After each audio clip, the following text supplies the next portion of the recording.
Dear students, today we will discuss about job design.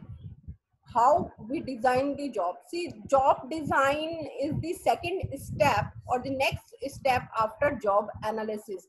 In my previous video, you can get the meaning and process of job analysis. Now, what is job design? Basically, it is in a process of deciding on the content of a job in terms of its duties, responsibilities, and tasks.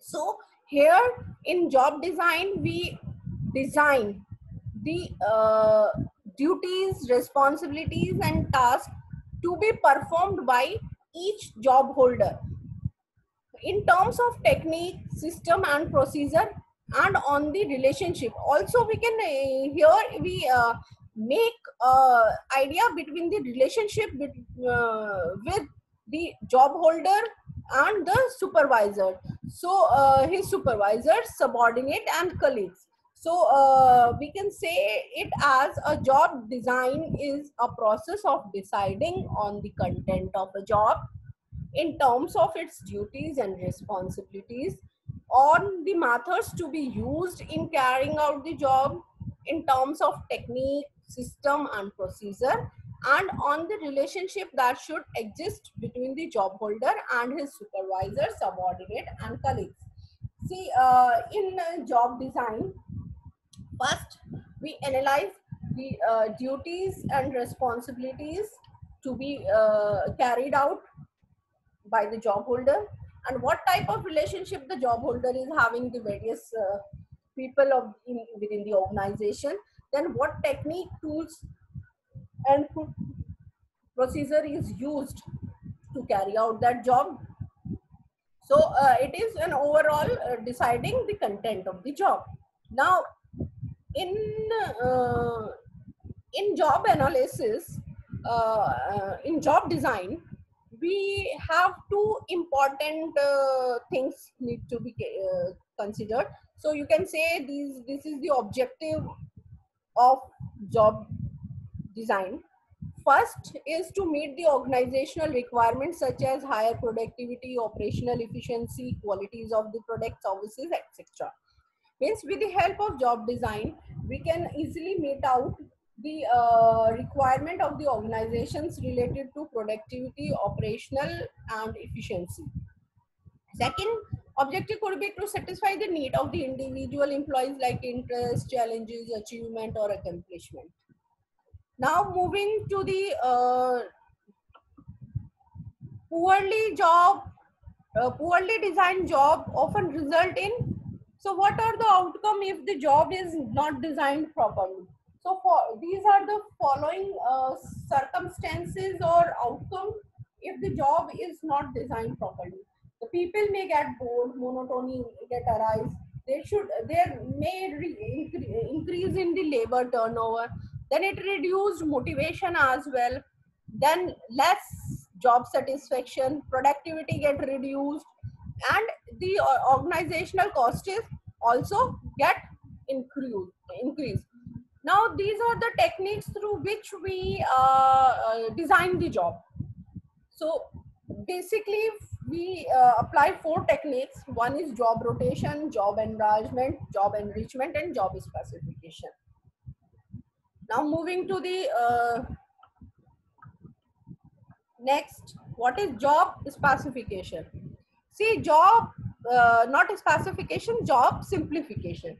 See, in job simplification, what we do is we we break the job into a smaller units and then analyze it. Means we design the job in such a manner, like we break each and every step. See, say suppose if a process is carried out completely in 5 steps, so every step is carried by a specified person. That is job simplification. We are simplifying the job, and that can be done with the time and motion study. Next is,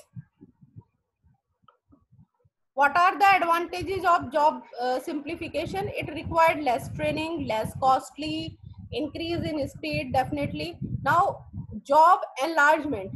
We are enlarging the job, means we are enlarging the content and task and responsibilities of a person. Means here what we do is it involve addition or expansion of task in the job, and job become a more meaningful operation.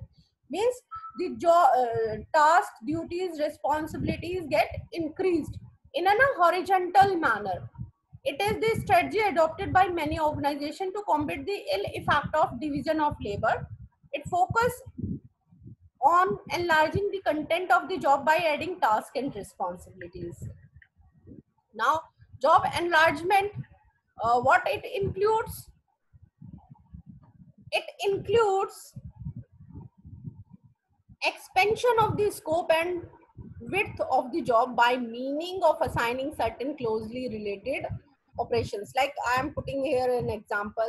So suppose there is a clerk in an office who is doing just the typing work, but now the other work is assigned to him, like simple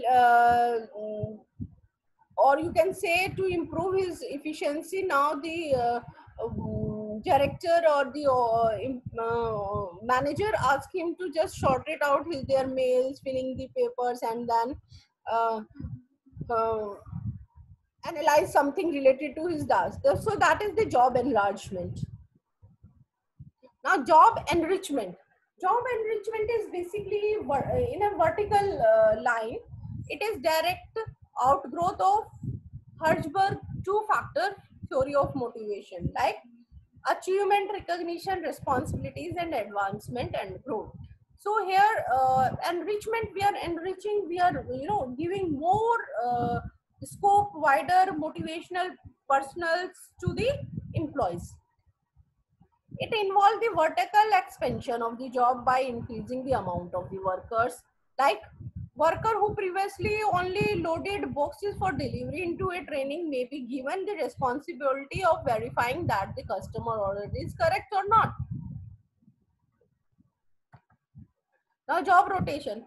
Job rotation is basically the movement of an employee from one job to another over a designed period of time.